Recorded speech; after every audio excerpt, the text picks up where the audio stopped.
Bonsoir Quentin. Bonsoir David, bonsoir à tous. Est-ce qu'il s'agit d'une annonce explicite? Il l'a dit noir sur blanc, Joe Biden. Oui, tout à fait explicitement. Il était 6h du matin à Washington, midi en France, lorsque Joe Biden publie un court message sur tous ses réseaux sociaux. Il veut, je cite, finir le travail. Écoutez. That's been the work of my first term, to fight. That's why I'm running for re-election. Because I know America. I know we're good and decent people. Let's finish this job. I know we can. Because this is the United States of America. There's nothing, simply nothing we cannot do if we do it together.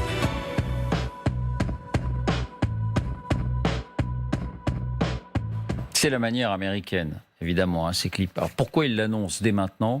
En fait, il est à peu près dans les temps de tous les candidats à l'élection présidentielle américaine, c'est-à-dire en gros 18 mois avant. Et il l'annonce dès maintenant parce que du coup, il peut commencer à récolter des fonds. D'ailleurs, il a un premier rendez-vous, je crois, dans les heures qui viennent avec des donateurs. Alors, beaucoup de questions viennent à l'esprit. La première, Quentin, Joe Biden devra-t-il passer par une primaire démocrate? Oui. Tout président sortant qu'il est, Joe Biden va devoir passer par la case primaire. Barack Obama l'avait fait avant lui en 2012. Donald Trump aussi l'avait fait en 2020 côté républicain. Face à lui, Joe Biden n'a à ce jour que des candidats peu connus. Marianne Williamson, par exemple, 70 ans, auteur de romans et de livres sur le développement personnel. Le deuxième porte un nom célèbre, Robert Kennedy Jr., 69 ans, le neveu de l'ancien président JFK.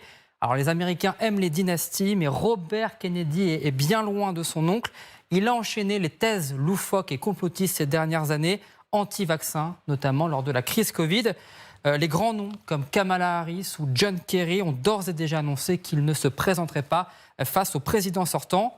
Quant à Bernie Sanders, l'éventuel troisième, celui qui représente l'aile gauche de la mouvance démocrate, pour le moment, il ne s'est pas encore manifesté. Deuxième point, Joe Biden a-t-il à ce stade, on est bien loin de l'échéance, mais a-t-il à ce stade les faveurs de l'opinion américaine ou pas? Eh bien, à ce stade, il est plutôt contesté, David, mais la messe n'est pas dite. Depuis son élection en 2020, regardez, l'opinion s'est inversée. Aujourd'hui, 54% des Américains jugent sa politique défavorable, contre 39% d'avis favorables. Selon une autre étude, ils sont 61% des Américains à trouver que le pays va dans une mauvaise voie. Ce qui est frappant, c'est que le pays est plus que jamais divisé. Ils sont 70% à considérer que Joe Biden ne doit pas se présenter à l'élection présidentielle. Ils sont 60% pour Donald Trump. Troisième et dernier point, l'âge. C'est l'éléphant au milieu de la pièce, donc ne faisons pas semblant de ne pas le voir. Quel âge aura Joe Biden et cet âge sera-t-il un sujet de campagne? Évidemment, de toute évidence, ce sera un sujet de la campagne présidentielle. 67% des Américains le trouvent déjà trop vieux pour être président des États-Unis. Lors de l'élection en 2024, Joe Biden aura 82 ans. S'il est réélu, il finira son mandat à 86 ans. Il faut noter que si Donald Trump, de l'autre côté, est investi candidat républicain en 2024, la course pour la présidentielle pourrait donc être un duel presque d'octogénaire, puisque Donald Trump aura 78 ans. Mais revenons à Joe Biden. Il est bien loin le temps où il faisait ses débuts en politique américaine. Le voici ici lors de sa première apparition à la télévision. Nous sommes en 1972. Il vient d'être élu sénateur du Delaware et il investit donc son bureau au Congrès. Alors forcément, les adversaires républicains de Joe Biden en profitent sur son âge. Ils se délectent de ses petites gaffes, ses maladresses et même ses chutes depuis 2 ans et demi. Souvenez-vous de Joe Biden qui trébuche 2 fois, même 3 fois, lorsqu'il monte dans son Air Force One. Nous sommes en 2021. 2 ans plus tard, rebelote, cette fois-ci en Pologne. Regardez le président américain qui se trébuche en montant dans son avion. Autre image marquante, nous sommes en juin 2022. Joe Biden fait du vélo. Il s'approche pour aller saluer les passants. Lorsqu'il chute à l'arrêt, plus de peur que de mal tout de même pour le président américain. Mais l'image du président des États-Unis à terre fait tâche. Joe Biden a aussi enchaîné les gaffes côté discours. Premier exemple, en janvier 2022, Joe Biden fait face à des journalistes. Il pense que son micro est coupé et il insulte l'un d'entre eux. Écoutez. That's a great asset. More inflation. What a stupid son of a bitch. Autre maladresse. Bon, ça encore, c'est peut-être pas une question d'âge, on en connaît d'autres qui auraient sans doute laissé échapper aussi de telles amabilités. Autre maladresse de Joe Biden, cette fois-ci en septembre dernier, beaucoup plus récent, le président américain s'adresse à des parlementaires. Je vous laisse écouter la séquence. And I want to thank all of you here for including bipartisan elected officials like Representative Governor, Senator Braun, Senator Booker, Representative Jackie. Are you here? Where's Jackie? I didn't think she was going to be here to help make this a reality. Alors, où est Jackie? La question peut paraître anodine, David, et pourtant, Joe Biden parle de Jackie Walorski, décédée un mois auparavant. Voilà pourquoi elle n'était pas là. Alors forcément, les adversaires républicains en jouent. Nikki Haley, candidate républicaine à la primaire face à Joe Biden, réclame des tests d'aptitude pour les politiques âgés de plus de 75 ans. Ni Donald Trump, ni Joe Biden n'ont pour le moment répondu. Au passage, ça concernerait aussi le candidat républicain, donc si on a bien compris, si c'est bien Donald Trump. Merci Quentin, je vous voyais secouer la tête comme consterné Olivier Kempf. Vous pensez que c'est déraisonnable ? Alors, 2 octogénaires, oui, bien évidemment. Ce que je vois, pourquoi est-ce qu'il reprend il annonce aujourd'hui sa succession. D'abord, une histoire de levée de fonds, mais ça, c'est technique. C'est aussi pour ne pas être le fameux canard boiteux. C'est-à-dire que s'il ne se représente pas, il a une fin de mandat où il peut pas faire grand-chose.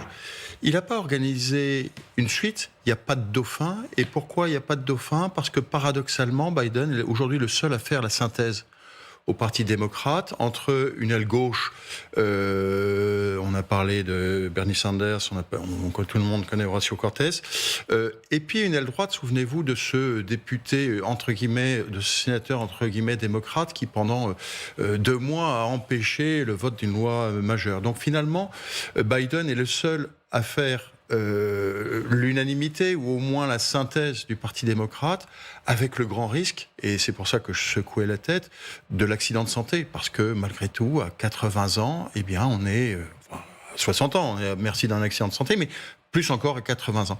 Et là, il y a un vrai risque politique, en tout cas pour le Parti démocrate. Cela étant, 78 ans pour Trump, pareil. Oui, ne sont pas de comparaison hasardeuse. On discute en France. Rappelons quand même que Trump a été brièvement hospitalisé dans son mandat. Le monde ne s'est pas écroulé. On discute en France de la retraite à 64 ans. On ne va pas faire de comparaison hasardeuse, mais il aura 86 ans à la fin de son mandat. Jean-Dominique, est-ce que c'est un sujet politique ? Oui, bien sûr, l'âge de ces 2 candidats, c'est un sujet politique. Mais moi, ce qui me frappe dans cette annonce, qui n'est pas une surprise, tout le monde avait compris qu'il se représenterait, c'est que, souvenez-vous, quand Joe Biden est élu, la vraie star, c'est Kamala Harris, sa vice-présidente. Et tout le monde se dit, Joe Biden va être élu, et puis Kamala Harris va prendre la suite de manière assez... ça semblait... elle était sur une rampe de lancement. Et elle a totalement disparu. Elle s'est absolument effondrée en termes de elle n'est plus là. Elle n'avait pas la carrure. Et elle semble ne pas avoir la carrure pour ça, même pour être vice-présidente, parce que logiquement, c'était elle qui aurait dû être.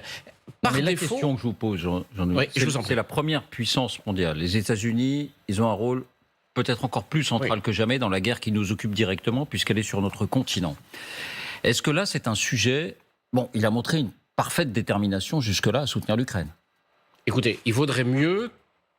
pour nous, Européens, pour nous autres qui croyons à la démocratie libérale et à toutes ces choses, qu'il soit réélu plutôt que son adversaire potentiel, Donald Trump, qui nous reposerait de sacrés problèmes. Donc, à titre, en tant qu'observateur européen, et un peu avec quelques convictions, il vaudrait mieux, effectivement, qu'il soit réélu et qu'il puisse faire son mandat, ou alors qu'il ait une succession au cours de son mandat. On peut imaginer ça aussi. Vous savez, le système américain, si le président est empêché parce qu'il meurt ou parce qu'il est malade ou parce que... il n'y a pas de nouvelles élections. C'est le vice-président ou la vice-présidente qui lui succède en cours de mandat. Donc, mais oui, ce sera un sujet politique, ce sera un sujet, la question de l'âge. En même temps, ce sera d'autant moins un sujet qu'il sera face à Trump, parce que Trump, lui aussi, aura 80 ans. S'il était réélu, il aurait 80 ans au cours du mandat. Trump est de 1946. Il a 2 ans de moins. Il a 4 ans de moins. Biden est de 1942 et Trump est de 1946. Donc évidemment, s'il était face à un quadragénaire, la situation serait un peu différente. Mais manifestement, le quadragénaire qu'on attendait, Ron DeSantis, ou quinquagénaire peut-être, n'est pas au mieux de sa forme, en tout cas dans les sondages. Mais oui, bien sûr, côté républicain. Vos réflexions, Mariana et Général Delors. Oui, alors il ne faut quand même pas oublier que le président des États-Unis est aussi le commandant en chef des armées américaines. Il y a une limite d'âge pour les généraux américains, comme pour les généraux français, je vous rassure, vers 59-60 ans. 59-60 ans. Oui, pour les généraux français. Je pense que pour les généraux américains, ça doit être tout à fait comparable. Il y a aussi une limite d'âge pour les grands groupes, les administrateurs des grands groupes. Il y a même une limite d'âge pour 70 ans pour eux, 75 ans pour les évêques. Donc on voit qu'il y a des limites d'âge parce que c'est raisonnable. Et alors le président des États-Unis, octogénaire, commandant en chef de la première puissance militaire mondiale, alors c'est bien, il n'y a pas de limite d'âge en politique, mais moi ça ne me rassure pas. Je trouve que le président Biden mène le mieux possible la barque américaine et la barque du monde, puisque c'est la barque du monde. Mais quand même, je trouve que c'est un grand risque que prendraient les Américains s'ils venaient à réélire le président Biden. Je crois que ce n'est pas raisonnable à une époque où on va se retrouver entre septuagénaires et octogénaires. Parce que quand vous regardez qui sont les grands leaders du monde, le Chinois, il est quasiment septuagénaire. Le président russe également.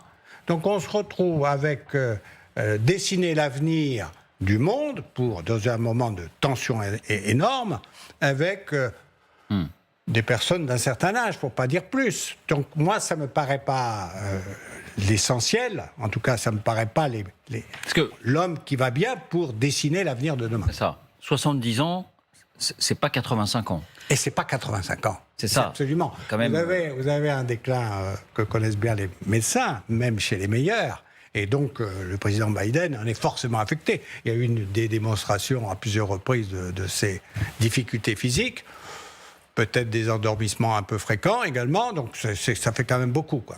Et vous, Mariana, votre regard? Alors, pour finir avec l'âge, il me semble que c'est un problème qui va au-delà de Biden et de Trump, parce qu'on a vu que la seule candidate qui n'est pas sénile, qui n'approche pas l'âge de la retraite, c'est Nikki Haley, quand même.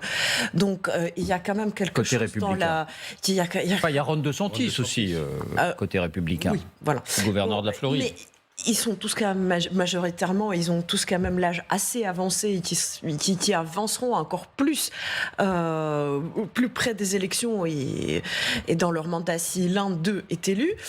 Donc je pense qu'on devrait interroger plutôt la politique américaine de manière générale. Pourquoi le système est tel qu'on n'y arrive qu'à cet âge-là mais pour revenir à l'Ukraine, je pense qu'il serait quand même prématuré de faire de ces élections un point crucial pour la guerre en Ukraine et pour le soutien des États-Unis, même si, et je crois comprendre que c'est quand même un espoir depuis toujours de la propagande russe qui adore surveiller les élections américaines en essayant de dénicher ce candidat qui lâchera l'Ukraine, qui jettera l'Ukraine sous le bus, comme selon l'expression consacrée anglaise, eh bien ça n'arrive pas parce que la guerre elle dure depuis 9 ans et excusez-moi mais l'Ukraine a quand même résisté au moment absolument crucial au printemps 2014 sans soutien des États-Unis.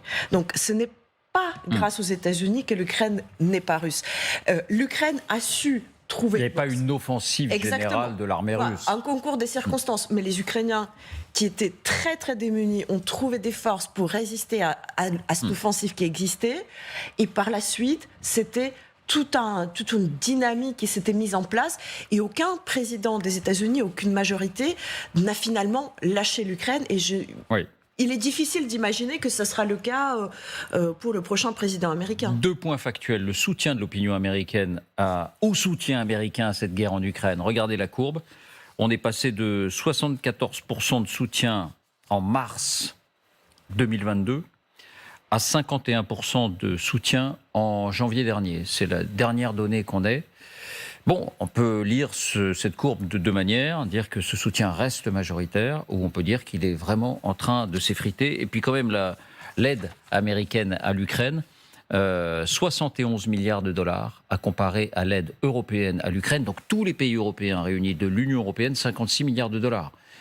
Si les ricains n'étaient pas là, comme chantait un certain Michel Sardou, peut-être que l'Ukraine aujourd'hui parlerait russe. Ah ben, bon. Attendez, juste pour, une petite remarque par rapport à l'aide américaine.